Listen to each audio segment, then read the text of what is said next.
सदावर जगण्याचं मोल दे ग चरणी साकड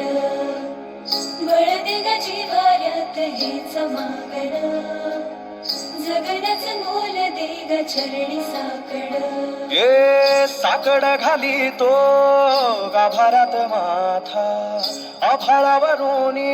राहू दे र किरपा नमन तुझे मी करीतो र देवा